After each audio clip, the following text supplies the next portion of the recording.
Welcome our YouTube channel GS with Anshu. दोस्तों, बिहार प्रधान शिक्षक के लिए सेट प्रैक्टिस कराया जा रहा है, जिसमें आज समान अध्ययन के महत्वपूर्ण प्रश्नों को देखने वाले हैं इस वीडियो में। इसमें सारे प्रश्न बहुत ही इम्पोर्टेंट दिए गए हैं, जो आपके एग्ज़ाम में आने की पूरी संभावना है, इसलिए वीडियो को लास्ट तक ज़रूर देखें। चलिए शुरू करते हैं और आप लोग भी सोचना अपना आंसर क्या हो सकता है।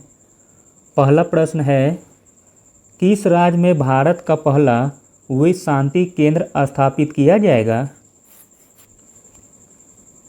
तो दोस्तों, भारत का पहला विश्व शांति केंद्र स्थापित किया जाएगा हरियाणा में। अगला प्रश्न है, किस शहर ने 2050 तक नेट जीरो तक पहुंचने का लक्ष्य रखा है, जिससे वह ऐसा करने वाला पहला दक्षिण एशियाई शहर बन गया है? तो दोस्तों, वह शहर है मुंबई। मुंबई ने 2050 तक नेट जीरो तक पहुंचने का लक्ष्य रखा है, जिससे वह ऐसा करने वाला पहला दक्षिण एशियाई शहर बन गया है। अगला प्रश्न है, आर्थिक सर्वेक्षण 2022 के अनुसार कृषि क्षेत्र ने 2021-22 में कितने % की वृद्धि दर्ज की है? तो दोस्तों, आर्थिक सर्वेक्षण 2022 के अनुसार कृषि क्षेत्र ने 2021-22 में 3.9% की वृद्धि दर्ज की है। अगला प्रश्न है, निम्नलिखित में से किसे सुभाष चंद्र बोस आपदा प्रबंधन पुरस्कार 2022 के लिए चुना गया है? बहुत ही इम्पोर्टेंट प्रश्न है, एग्जाम में आने की 80% से ऊपर संभावना है। तो दोस्तों, सुभाष चंद्र बोस आपदा प्रबंधन पुरस्कार 2022 के लिए चुना गया है विनोद शर्मा जी को।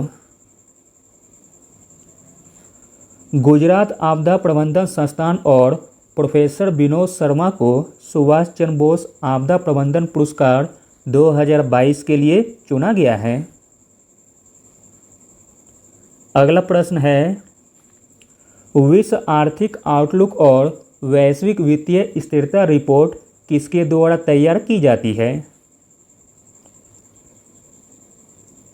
तो दोस्तों, विश्व आर्थिक आउटलुक और वैश्विक वित्तीय स्थिरता रिपोर्ट जारी की जाती है अंतर्राष्ट्रीय मुद्रा कोष के द्वारा।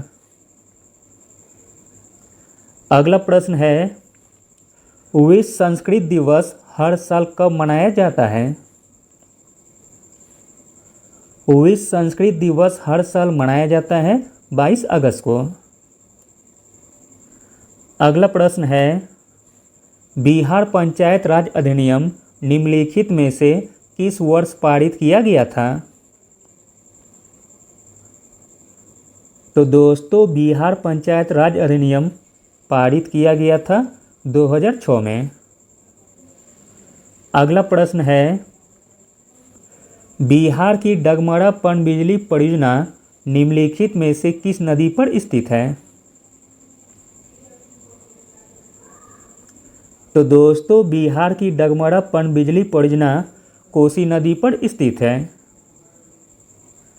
अगला प्रश्न है, कुशेश्वर स्थान झील बिहार के निम्नलिखित में से किस जिले में स्थित है?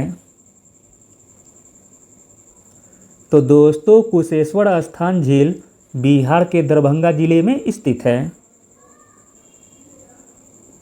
अगला प्रश्न है, बूढ़ी गंडक नदी बिहार के निम्नलिखित में से किस जिले से निकलती है? तो दोस्तों, बूढ़ी गंडक नदी बिहार के पश्चिम चंपारण जिले से निकलती है। अगला प्रश्न है, बराबर गुफाएं बिहार के निम्नलिखित में से किस जिले में स्थित है? तो दोस्तों, बराबर गुफाएं बिहार के जहानाबाद जिले में स्थित है। अगला प्रश्न है, 1906 में निम्नलिखित में से किसे बिहार कांग्रेस कमेटी के उपाध्यक्ष के रूप में चुना गया था? तो दोस्तों 1906 में बिहार कांग्रेस कमेटी के उपाध्यक्ष के रूप में चुना गया था मौलाना मजरुल हक जी को। अगला प्रश्न है, मुख्यमंत्री महिला उद्यमी योजना बिहार सरकार द्वारा निम्नलिखित में से किस दिनांक को शुरू की गई थी? तो दोस्तों, मुख्यमंत्री महिला उद्यमी योजना बिहार सरकार द्वारा शुरू की गई थी 19 अप्रैल 2021 को। 19 अप्रैल 2021 को मुख्यमंत्री नीतीश कुमार की अध्यक्षता में बिहार राज्य मंत्रिमंडल ने महिलाओं को स्वरोजगार के अवसर लेने के लिए प्रोत्साहित करने के लिए मुख्यमंत्री महिला उद्यमी योजना को मंजूरी दी है। अगला प्रश्न है, फाउंटेन पेन की नींव बनाने के लिए किस धातु का उपयोग किया जाता है? तो दोस्तों, फाउंटेन पेन की नींव बनाने के लिए ओस्मियम धातु का उपयोग किया जाता है।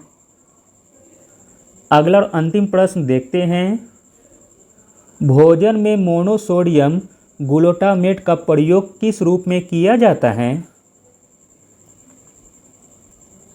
तो दोस्तों, भोजन में मोनोसोडियम ग्लूटामेट का प्रयोग किया जाता है स्वाद बढ़ाने के लिए। मोनोसोडियम ग्लूटामेट को आमतौर पर अजीनोमोटो के नाम से जाना जाता है। यह एक कृत्रिम स्वाद देने वाला पदार्थ है। Thank you.